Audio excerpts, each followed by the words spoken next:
The streets of Leesburg, Eastern Texas is a peaceful rural town known for its friendly atmosphere and abundant wildlife. One can wonder why the top interest in this town is gardening, landscape, and fishing. But in 1962, that perspective changed. Carroll Shelby was born in Leesburg, East Texas on January 11, 1923. He occasionally went on his route with his father, a U.S. postal worker, when he was younger. Lula, his only sister, was 3 years Carroll's junior. From an early age, Shelby had an interest in cars. At the age of 15, he was driving and taking care of his father's two-door Ford sedan because he was so eager to buy a car. In 1942, Carroll Shelby joined the Army Air Corps following his high school graduation. He was commissioned as a second lieutenant and immediately earned his wings. The Air Corps had a policy during World War II of keeping its top pilots in the United States to train new ones. Shelby asked for it, but he never engaged in battle.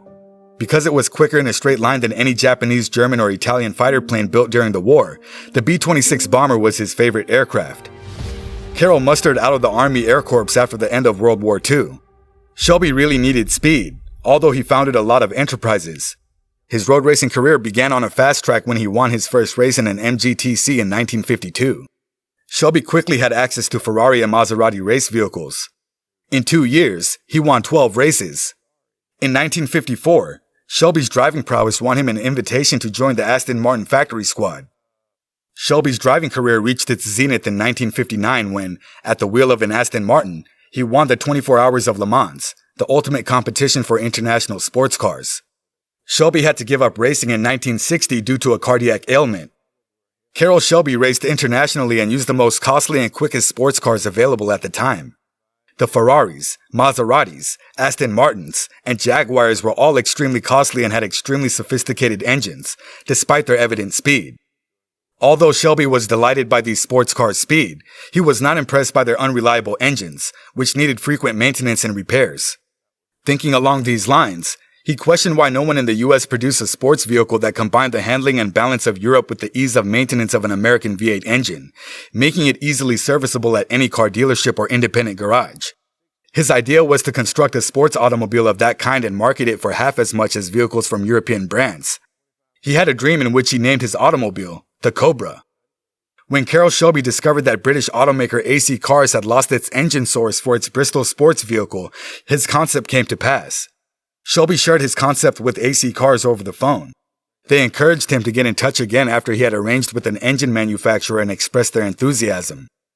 Ford Motor Company was interested in Shelby's proposal to build a sports vehicle that could compete directly with the Chevrolet Corvette. Ever the competitor, Carroll gave an explanation of his goal to race Cobras against Corvettes in the USA and Ferrari in Europe. The World Manufacturers GT Championship had been Ferrari's exclusive possession since its founding, and he aspired to win it. I think one of the most famous people when it comes to a strong history related to the USA and some muscle cars is Carroll Shelby. To produce his vehicle in California, Shelby founded Shelby American in 1962. The Cobra proved to be a hit for Ford dealers and on racetracks throughout the globe, equipped with the Ford 260 and then the 289 cubic inch engines. Coast to coast, the Cobras won races, dominating the Corvettes in North America. When the team easily defeated Ferrari on July 4, 1965, the Cobra, available as a roadster or coupe, won the World Manufacturers GT Championship.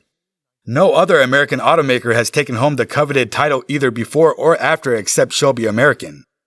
When the Ford Mustang was released in the spring of 1964, it became an enormous commercial success.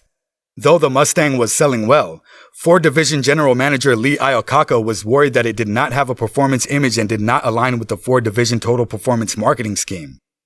Iacocca asked Carroll Shelby whether he could transform the Mustang into a sports vehicle with a winning performance image in order to address the image problem. The 1965 Shelby Mustang GT350 was the outcome. On road race circuits across America, this most recent Shelby American performance vehicle gained its reputation as a sports car and performance vehicle. While competing against the Corvette Stingray, Jaguar XKE, Sunbeam Tiger, and many Ferrari models in the Sports Car Club of America's B production class, the new GT350 crushed the field and won the 1965 B Production National Championship, establishing the Ford Mustang as a performance vehicle. After Ford modified the Mustang to accommodate a big block V8 engine, the Shelby GT350 was built from 1965 to 1970, and the GT500 variant was introduced in 1967. Produced between 1967 and 1970, the 428 cubic inch engine-powered Shelby GT500 was manufactured. The Shelby cars went farther away from the sports car Shelby American had imagined when Ford Motor Company took over manufacture of them in 1968. Carroll Shelby left the motor industry and the racing world in January 1970. At the time, a feature piece in Road and Track magazine provided an overview of Carroll Shelby's illustrious career, with a focus on the automobile construction industry. The article's headline read, "A Legend Says Farewell." Shelby may have left the auto industry, but it was far from farewell. Carroll Shelby spent around 9 months a year traveling to Africa in the early 1970s. He traveled to numerous locations and rejuvenated himself after a demanding 10 years of constructing and competing in high-performance automobiles. Carroll liked his chili. He was one of the organizers of the first championship chili cook-off in history, which took place in Terlingua, Texas in 1967. To the joy of chili lovers worldwide, Shelby introduced his original Texas brand chili mix during the 1972 cook-off. All around the nation, it was a big success. The Shelby Wheel Company was founded by Shelby in Gardena, California in 1971. The business produced and sold unique aftermarket wheels. Carroll Shelby and Lee Iacocca were close friends in the 1960s, when Shelby gave the Ford Total Performance marketing effort some fangs and credibility with his Cobra, Ford GT, and Shelby Mustang projects. To essentially keep Chrysler Corporation from going bankrupt and disappearing, Iacocca was hired by the company in late 1978. He was a great success, and by 1982, he intended to make Dodge the Chrysler Corporation's performance division again. In order to achieve this goal, Lee Iacocca asked Carroll Shelby to explore if they could develop a performance image for Dodge. The 1983 Dodge Shelby Charger marked the start of the partnership. These were constructed on the factory assembly lines for Chargers and were designed and engineered at the Chrysler Shelby Performance Center in California. The Shelby Chargers from 1983 to 1987 had improved looks and redesigned suspensions.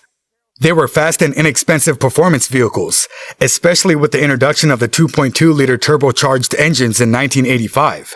Shelby was also the inspiration for the Dodge Omni GLH, short for Goes Like Hell, a performance automobile that stands out in the pocket rocket class. Shelby treatment was eventually applied to the Dodge Daytona. At Shelby Automobiles in Whittier, California, Shelby introduced a small number of in-house manufacturing models in 1986. With the Omni GLHS and the GLHS Charger in 1987, Shelby introduced the GLHS series in this manner. These lightweight four-cylinder Shelbys performed like the V8s from 2 decades ago thanks to the inclusion of an intercooler, a Shelby manifold, and a boost to 12 psi. Thrifty rental vehicle companies CSXT, Shelby Lancer, Shelby Dakota, and Shadow CSX are among the several Dodge models manufactured at Shelby Automobiles. Shelby, who has always been a racer, founded the Shelby Can-Am, an SCCA spec series that was eventually renamed the Dodge Shelby Pro Series. A Dodge 3.3-liter V6 engine with 255 horsepower propelled the vehicles. In addition to being popular in the USA, the Pro Series vehicles also brought road racing to a large number of aficionados in South Africa. However, all these ended in 2012. Carroll Shelby, the most well-known unsuccessful poultry farmer who made waves in the automobile industry, passed away on Thursday, May 10th, 2012, at Baylor Hospital in Dallas, which is located 110 miles to the west of his little hometown of Leesburg, Texas. The cause of death for Shelby at 89 was recorded as pneumonia. He had been ailing for 8 months. We appreciate you watching until the end. Please remember to watch other videos on the channel and to like, subscribe, and turn on the notification bell to receive updates if new content similar to this is posted.